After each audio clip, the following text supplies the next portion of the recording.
Hi, this is Grace with Music Mastery, and today I will be performing you the alto saxophone part of Dark Ride by Randall D. Standridge. And after the performance, I'm going to provide for you a tutorial on how you can master this piece for your next rehearsal. So here we go. 1, 2, 3, 4, 2, 2, 3, 4. 1, 2, 3, 4, 2, 2, 3, 4, 3, 2, 3, 4, 4, 2.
Two, 3, 4, 1.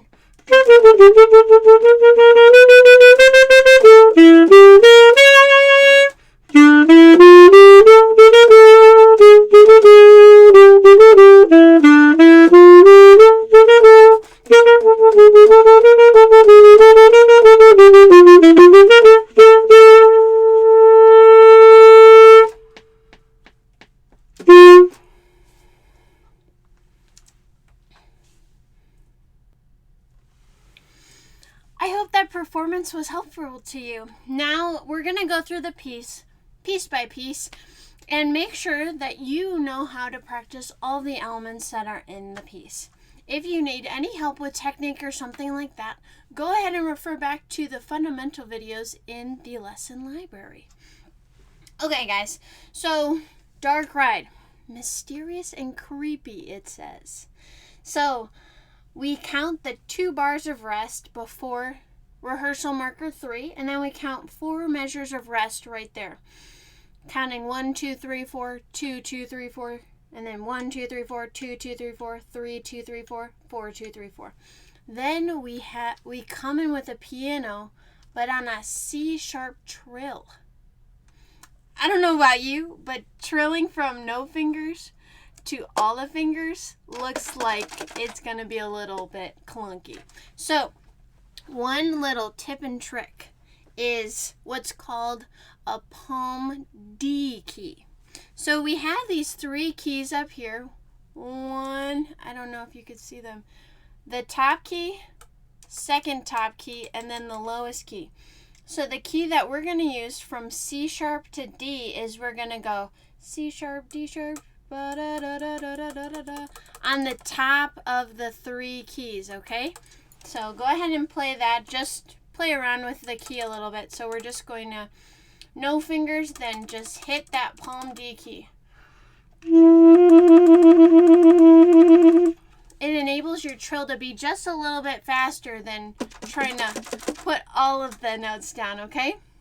And then with the B to C, we're just literally going to go B, C sharp, okay. And then it has a little retardando. So make sure you're watching your director for that, because the next part at 11 is going to come quick. And it's going to go if you're not ready, okay?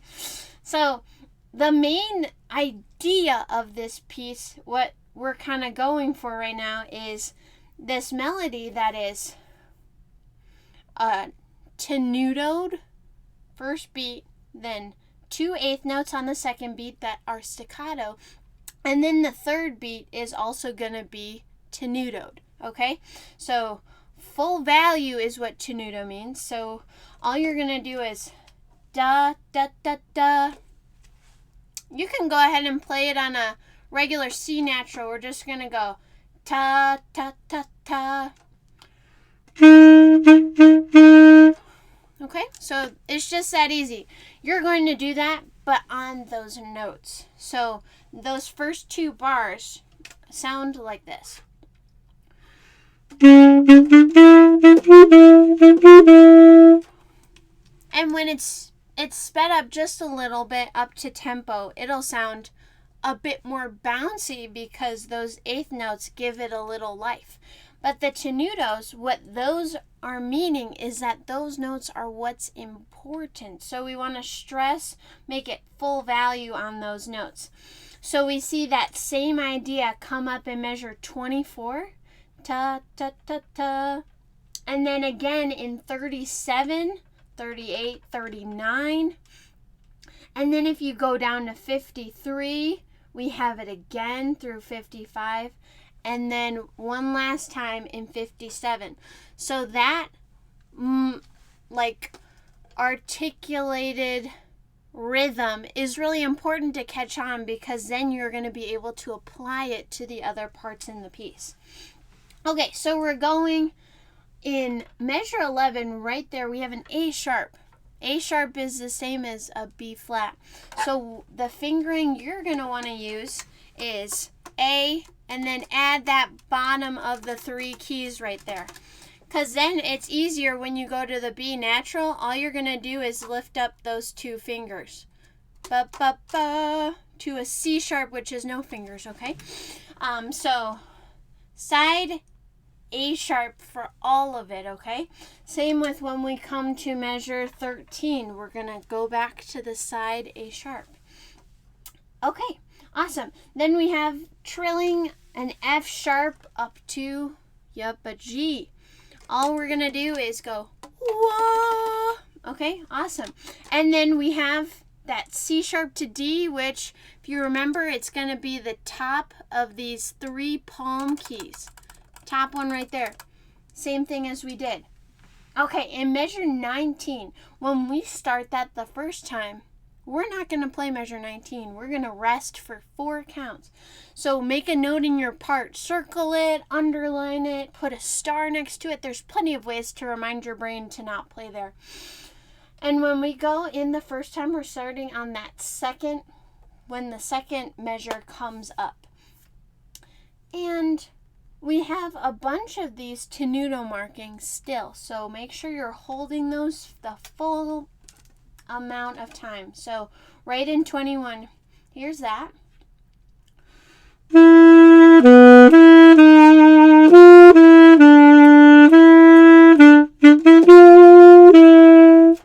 Okay, so full value, and we're not going to be breathing, okay? Try not to breathe, because 160 with quarter notes and half notes, I think you'd be able to make it more than 8 counts, okay?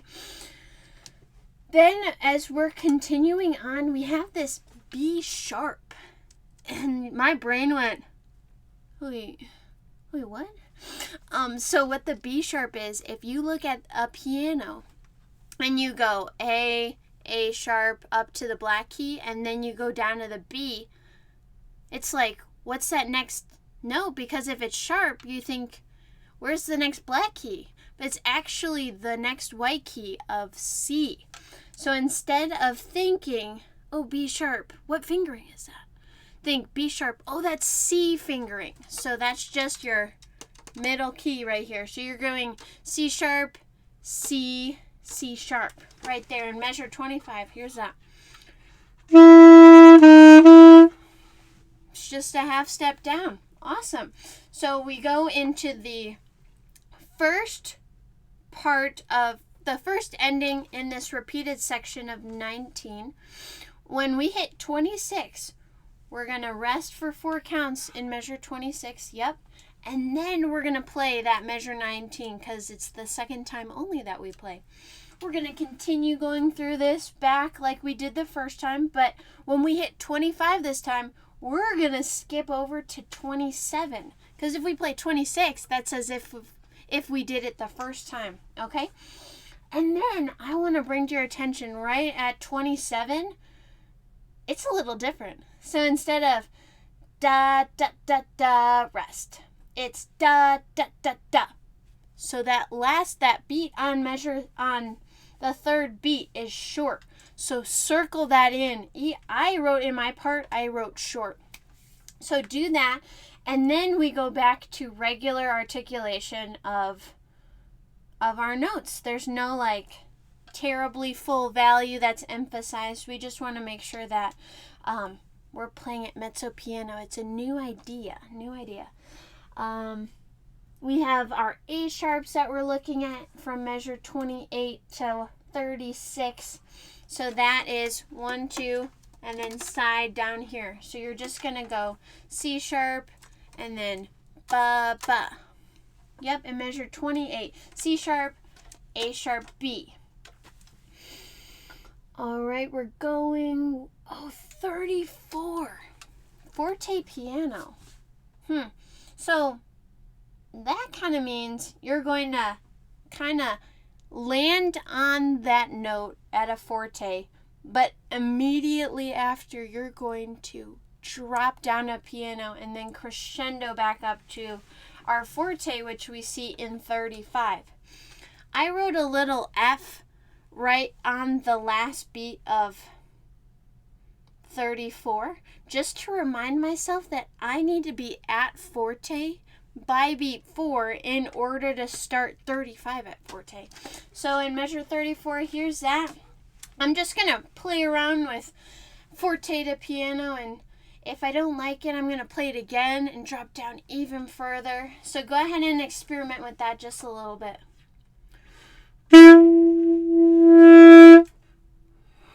Not quite. Too much, too quiet.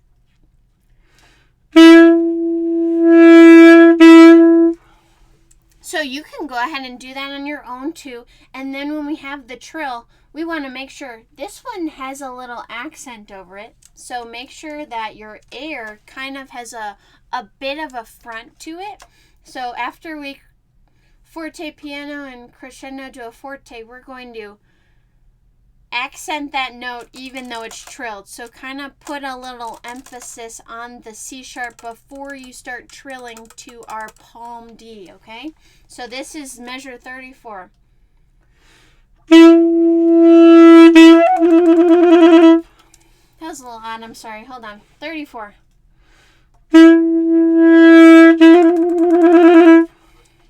Okay, so all you're going to do is make sure that C sharp is tongued as well as has just a little time so that the audience can hear the C sharp before you start trilling the D. And then in 36, we have all these tenutos leading into the start of the phrase in measure 34. So that's our little idea thing that comes up again in 53. We have the same thing actually in 36 and 52. It's this lead up into this F sharp G stuff. So here's 36.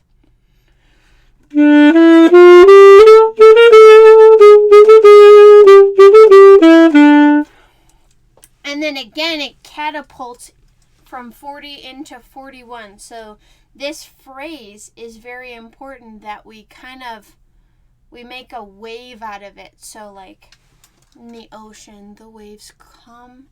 And then what they have to do is after they crash, is they have to come back and then restart again. Okay, so that's what those tenuto markings on the 4 quarter notes in 36 are doing, is they're revving our ocean to crash on our main melody. And then in 45, we have the divisi. So that's the D-I-V right on the top of your part. And 2 notes are played at the same time, and you're like, Grace, but I can't do that. So if your director has set parts as to like, oh, you're going to be the top part. Oh, so-and-so, you're going to be the bottom part. Go ahead and play those parts. But if you don't have those assigned to you, what you can do is like stagger breathing when we don't breathe the same as our partner, as our who's ever sitting next to us. We're going to pick a note from who's next to us. So go ahead and decide that among your section mates. And that's the same what happens in measure 48. Okay? So this melody, or this little note thing that we have in 45, make sure that if you need to, go ahead and write in the counts for those. So 44, we have a measure of rest. And then we come in on beat 3 of measure 45. So we go 1, 2, ba ba ba ba ba, 2, 3, 4, 1, 2, ba da da da da. Okay, that's what we're doing. So go ahead and write in those numbers. 1, 2, come in on 3 and 45, and then 46. We're resting on 2, 3, 4, resting on 1 and 2 of beat 47, and then coming in on 3. And then we have again that forte piano happening in 48. And there's a cell, A-C-C-E-L, right on top of 48. Your director's going to help do that. Or make sure you're watching him or her for the accelerando, because what that means is you're going to be gradually speeding up into that new tempo at measure 52. And at the same time, we're crescendoing from that forte piano. So we had a little version of it in 34 on that C sharp that we were working on, of like bringing it down and then bringing it up. This is kind of a slower burn for the crescendo. So we're going to start loud and then drop and then slowly get up to it. Okay? So right in 58, we're going to start. I'm going to play for you kind of what that sort of will look like. Ready?